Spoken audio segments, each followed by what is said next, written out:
Muito bem, gente. Pior, muito pior do que o gado bolsonarista é o gado lulista, né? E por que isso?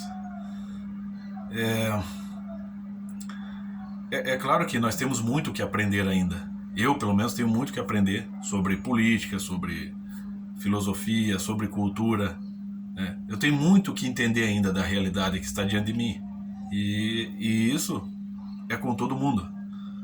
Porém, é como o professor Olavo explica, né? O homem inteligente acredita nos seus próprios olhos. O homem medíocre acredita só nas narrativas, nos discursos. Então, é claro que a situação do país não está boa, principalmente agora, mas quando que ela esteve boa? Eu, do meu ponto de vista, acredito sim que o Bolsonaro ainda é menos pior. Ela ainda está conseguindo segurar um pouco, né, os problemas que antes estavam, né, sobrecarregando aí todo mundo. Então, à medida que as pessoas estão preocupadas, pelo menos aqui no Brasil, né, como o professor Olavo mesmo fala, povo muito dinheirista, as pessoas estão preocupadas apenas com corrupção financeira, né, elas esquecem que no passado, por exemplo, um tipo como Lula, no Poder Executivo, né, estava sancionando o decreto de desarmamento, que é inconstitucional, estava empurrando para cima das pessoas o plebiscito das armas, estava lá sancionando putaria nas escolas, né, tentando sancionar putaria nas escolas públicas com distribuição de máquinas de camisinha. É um cara que deu asilo político para criminosos terroristas, entre eles Cesare Battisti e Oliveira Medina, das Farc, além de ter presidido conferências no Foro de São Paulo ao lado de muitos assassinos terroristas das Farc e de outros ditadores aí, cubanos, venezuelanos, né, bolivianos. Então o cara é um mau exemplo em todos os sentidos. Se você ir puxando, é só, a gente estuda aqui. E se você vai procurando se inteirar sobre não só a vida política no Brasil, mas a vida política dos partidos, você vai ver que o PT, de fato, ele se destaca como uma espécie de quadrilha. E como diz o Dom Bertrand de Orleans, o Brasil foi saqueado pelo PT. Pessoas da minha família foram prejudicadas, pessoas que trabalham na Petrobras foram prejudicadas. Pessoas que votaram no PT, da minha família, que trabalham na Petrobras, foram prejudicadas. E a ação da Lava Jato está conseguindo restituir ainda algum vulto dessa soma. Então, da onde que veio esse crime? Porque os membros do STF estão aí, estão liberando bandido à torta e à direita, né? Com umas poucas exceções. A maioria dos membros do STF está fazendo isso. O ministro Marco Aurélio não pôde esconder os crimes lá do André do Rep, que é um líder do PCC. Então o que ele faz? Ele finge que não olha a capa do processo, nem o nome do criminoso ali, do réu. No caso do Fachin, é aquela coisa, o famoso com prudência e sofisticação. Quer dizer, e isso foi uma cagada, realmente, o meu amigo fez uma análise brilhante, foi uma cagada imensa do Bolsonaro deixar que o Sérgio Moro fosse desmoralizado, porque agora, desmoralizando o Sérgio Moro, na sua competência como juiz, no passado, você pode colocar em dúvida também a competência dele para julgar o Lula. A meta é sim tentar absolver o Lula. O Lula não está absolvido, mas a meta é essa: tentar absolver um criminoso. Porque afinal de contas, então, da onde que veio todo esse problema que surgiu no Brasil?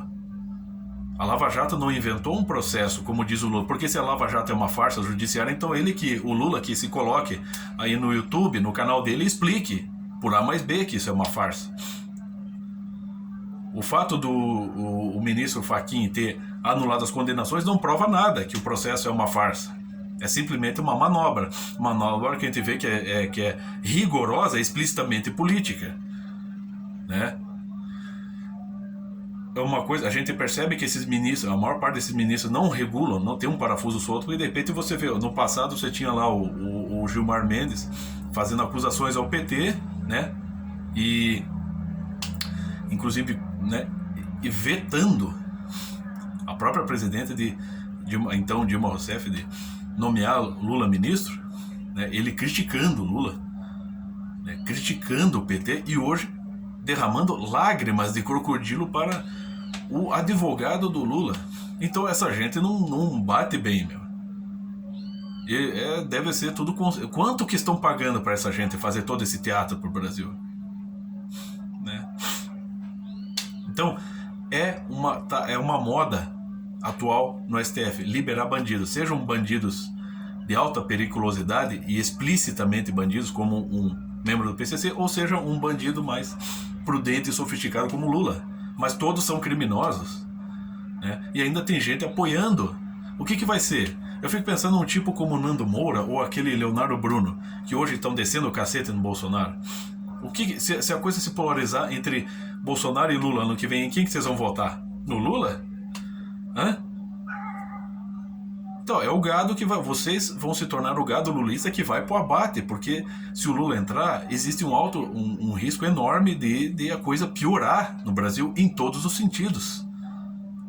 Né? E existe um risco, sim, de o crime voltar a medrar, porque tem que concordar que com o Bolsonaro a coisa baixou. Né? O crime está sendo inibido em certo grau, mas agora no tempo do PT o troço estava crescendo. E cresceu a ponto, até a um determinado ponto que está difícil de conter. Então a pessoa que vota no PT pode estar assinando sua sentença de morte, porque um governo de tipo socialista, de novo, né, vai medrar no país, e isso pode custar a vida de muita gente, inclusive das pessoas que votaram no cara que vai provavelmente promover um governo desse tipo. Então, o que passa na cabeça dessa gente? Esse Leonardo Bruno não serve nem como arremedo de intelectual, né? Ele quer encabeçar uma oposição digna, que não opte pelo mal menor. Ele nem sabe o que ele está falando, meu filho. E o que é o Nando Moura? O Nando Moura é aquele molequinho imaturo que sabe fazer muito bem os exercícios de casa, né? Sabe muito bem ir bem na escola, e daí ele vem lá com a provinha de matemática, tirou 10 na prova, daí ele quer uma recompensa dos pais dele, e se os pais dele não derem uma recompensa, pronto, ele fica todo revoltado. Cresce, Nando Moura.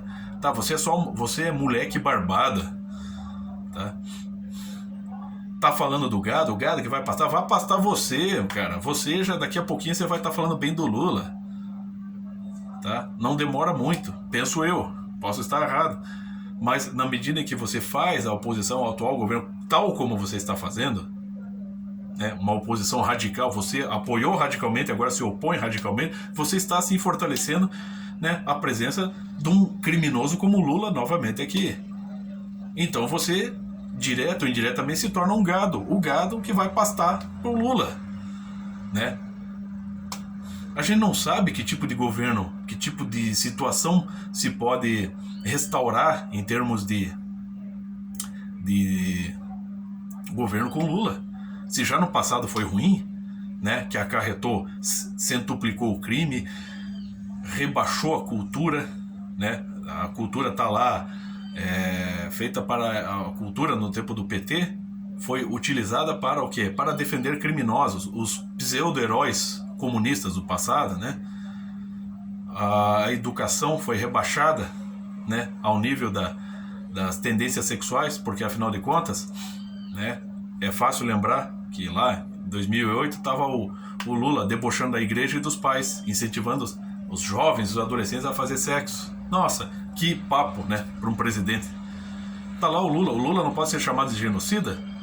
Como? Se ele, há pouco tempo atrás, deu graças a Deus que a mãe natureza criou um monstro chamado Covid. Você acha que essa é uma pessoa que declara uma coisa dessa, você acha que é uma pessoa que está pensando no bem de um país? Do seu país? Porque a justificativa dele é assim: agora as pessoas, sabendo do perigo do Covid, elas vão acordar e perceber que elas têm que baixar a cabeça para o Estado. É isso? Essa é uma pessoa preocupada com o bem-estar do seu povo? Isso sim é o papo de um genocida, meu filho. Agora você imagina esse cara no poder e a pandemia se arrastando. O que esse cara não faria? Pode ser que ele fizesse diferente, mas a gente não sabe, não dá para arriscar, meu. Né? Então, ontem ou antes de ontem, um professor de universidade foi pego pela polícia pichando no muro de uma obra: Bolsonaro, genocida, psicopata. Né? Aí ele teve que apagar a pichação. Tanto faz se é Bolsonaro ou Lula, genocida, psicopata. Ele está cometendo um crime. Um professor não pode fazer isso. Mas se é para chamar Bolsonaro de genocida, não, você tem que pichar lá Lula genocida.